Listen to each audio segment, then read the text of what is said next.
past fiscal year was significant for California state workers. At the beginning of the year, all state rank-and-file employees were working under expired contracts, and many of these employees were subject to 3-day-per-month furloughs.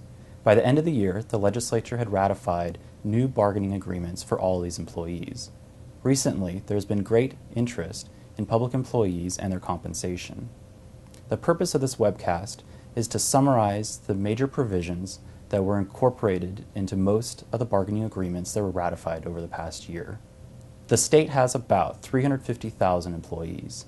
This number includes employees who work for the University of California, California State University, courts, legislature, governor, and other statewide elected officials. When we're talking about employee compensation in the context of the state budget, typically we're referring to employees who work in the executive branch, either for the governor or other statewide elected officials. Any augmentation to these employees' compensation are approved in the Annual Budget Act. There are about 212,000 executive branch employees. These employees typically work for one of the state's departments such as corrections and rehabilitation or transportation. Like many organizations, the state dedicates a significant portion of its general fund expenditures towards employee compensation costs. These costs include salaries and wages, as well as costs associated with employment benefits like health care.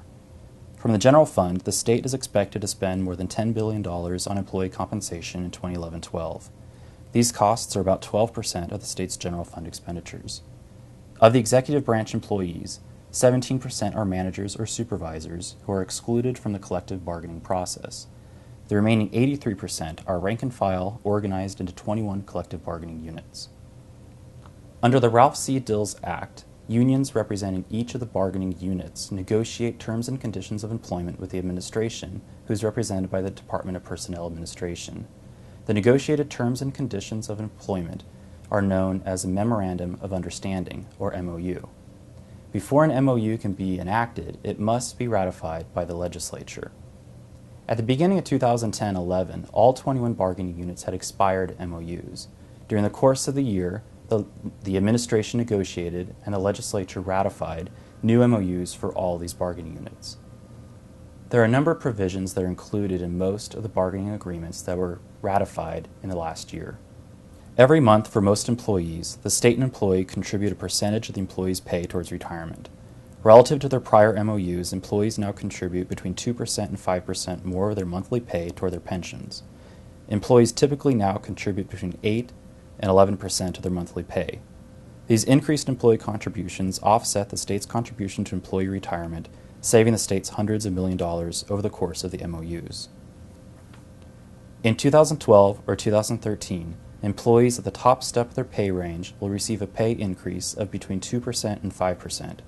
In future years, this pay increase will largely offset the savings achieved by increasing employee pension contribution levels because a majority of state employees are at the top step of their pay range. Upon their enactment, the MOUs ended the furlough program that had reduced many employees' monthly pay by as much as 14% in 2010-11. Under the new MOUs, the Personal Leave Program, or PLP, is effective for the first 12 months of the MOU. The PLP is similar to a 1-day-per-month furlough. During the PLP, employees receive 1 day of unpaid leave each month, which results in a 4.6% pay reduction for the first 12 months of the MOU. The MOUs eliminate 2 state holidays and instead give employees 2 personal or professional development days. Professional development days are 2 floating paid days off each year. They are functionally the same as a personal holiday, and unused professional development days expire at the end of the year. The state pays a large share of premium costs for employee health care. For some employees, the amount the state pays is set in law and automatically increases as health care costs increase. For 7 bargaining units, however, the state contributes a negotiated flat dollar amount towards employee health care. For these employees, the state pays more for employee health care only if it is specified in the MOU. The new MOUs increase the state's health care costs for these employees each year for the term of the MOU. In the case of Bargaining Unit 6, which represents correctional officers, this provision represents a significant benefit to employees, as well as an increase in state costs. Before their new MOUs ratified, the state contributed $625 per month towards the premium cost for Unit 6 employee with 1 dependent. The state now contributes $746 per month, and this amount will increase January 2012 and 2013 to account for rising healthcare costs. Because most of the MOUs share the provisions that I've discussed, the MOUs tend to have similar fiscal impacts on the state and employees. During the first 12 months of the MOU, most employees receive lower total compensation and the state experiences net savings. In future years, after the PLP expires and employees receive a pay increase to the top step, the reverse will be true. Employees will receive higher total compensation and the state will experience increased costs.